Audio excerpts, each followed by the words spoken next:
Лесно умножение според валдорфската педагогика. Използваме кръг, в който са отбелязани числата от 0 до 9. Всяко число, умножено по 0, е 0. 1 по 1 е 1. 1 по 2 е 2. 1 по 3 е 3. 1 по 4 е 4. 1 по 5 е 5. 1 по 6 е 6. 1 по 7 е 7. 1 по 8 е 8. 1 по 9 е 9. И 1 по 10 е 10. Продължаваме с таблицата за умножение по 2. 1 по 2 е 2. 2 по 2 е 4. 2 по 3 е 6. 2 по 4 е 8. 2 по 5 е 10. Отиваме на нулата. 2 по 6 е 12. Отиваме на 2. 2 по 7 е 14. 2 по 8 16. 2 по 9 18. И 2 по 10 20. Ето я и таблицата за умножение с 3. 3 по 1 е 3.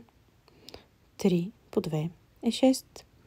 3 по 3 е 9. 3 по 4 е 12, затова отиваме на 2. 3 по 5 е 15, затова отиваме на 5. 3 по 6 е 18, затова отиваме на 8. 3 по 7 е 21, затова отиваме на 1. 3 по 8 е 24, затова отиваме на 4. 3 по 9 е 27, затова отиваме на 7. 3 по 10 е 30, затова отиваме на 0. Вижте как ще изглежда таблицата за умножение с 4. Както всеки път започваме от 0, защото всяко число умножено по 0 е 0.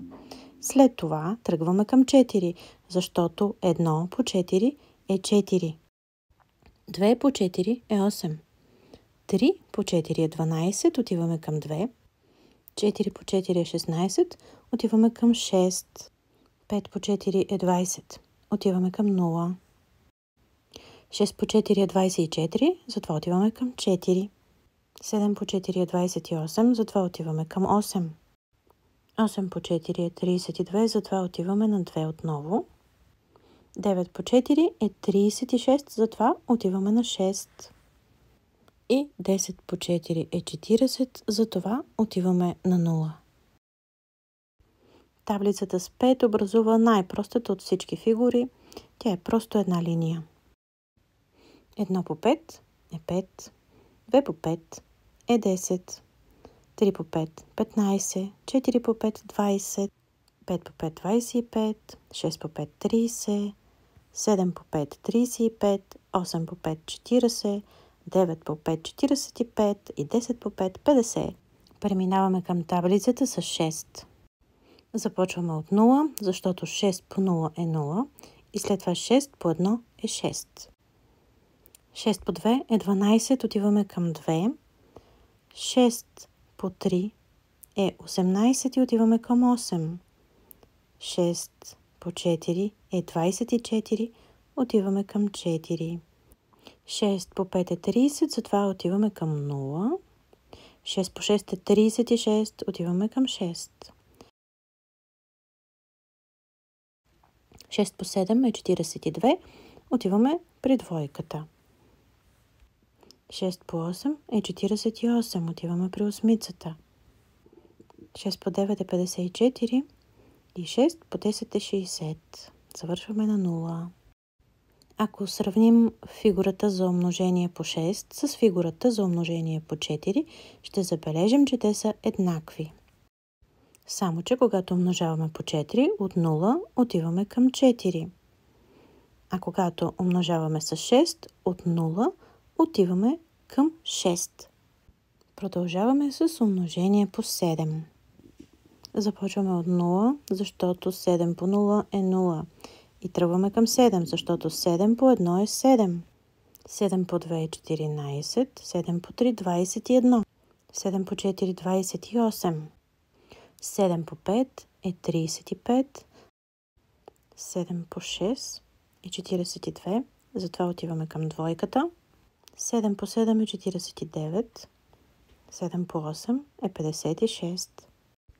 7 по 9 е 63. И 7 по 10 е 70.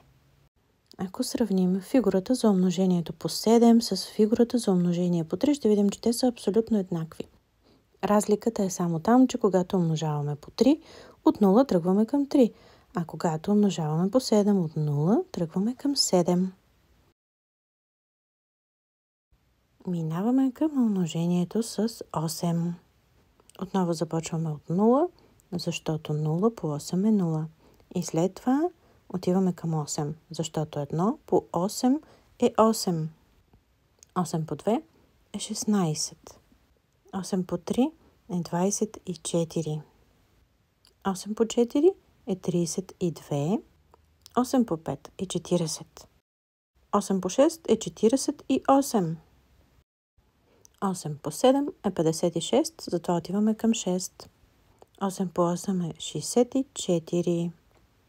8 по 9 е 72.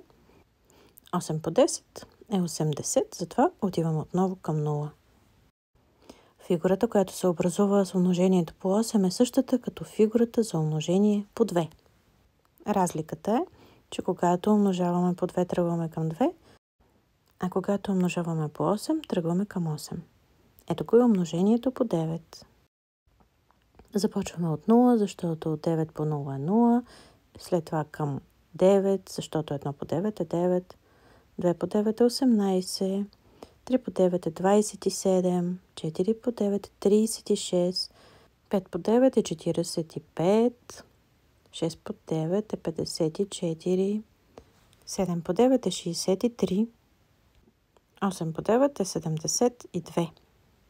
9 по 9 е 81, затова отиваме към 1.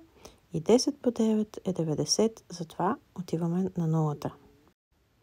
Вижте как фигурата, която се получава при умножението по 9, прилича на фигурата за умножението с 1. Разликата е, че когато умножаваме с 1, тръгваме към 1, а когато умножаваме с 9, тръгваме към 9. Ето какъв приятен начин за изучаване на умножението предлага валдорфската педагогика. Поздрави от нашето домашно училище!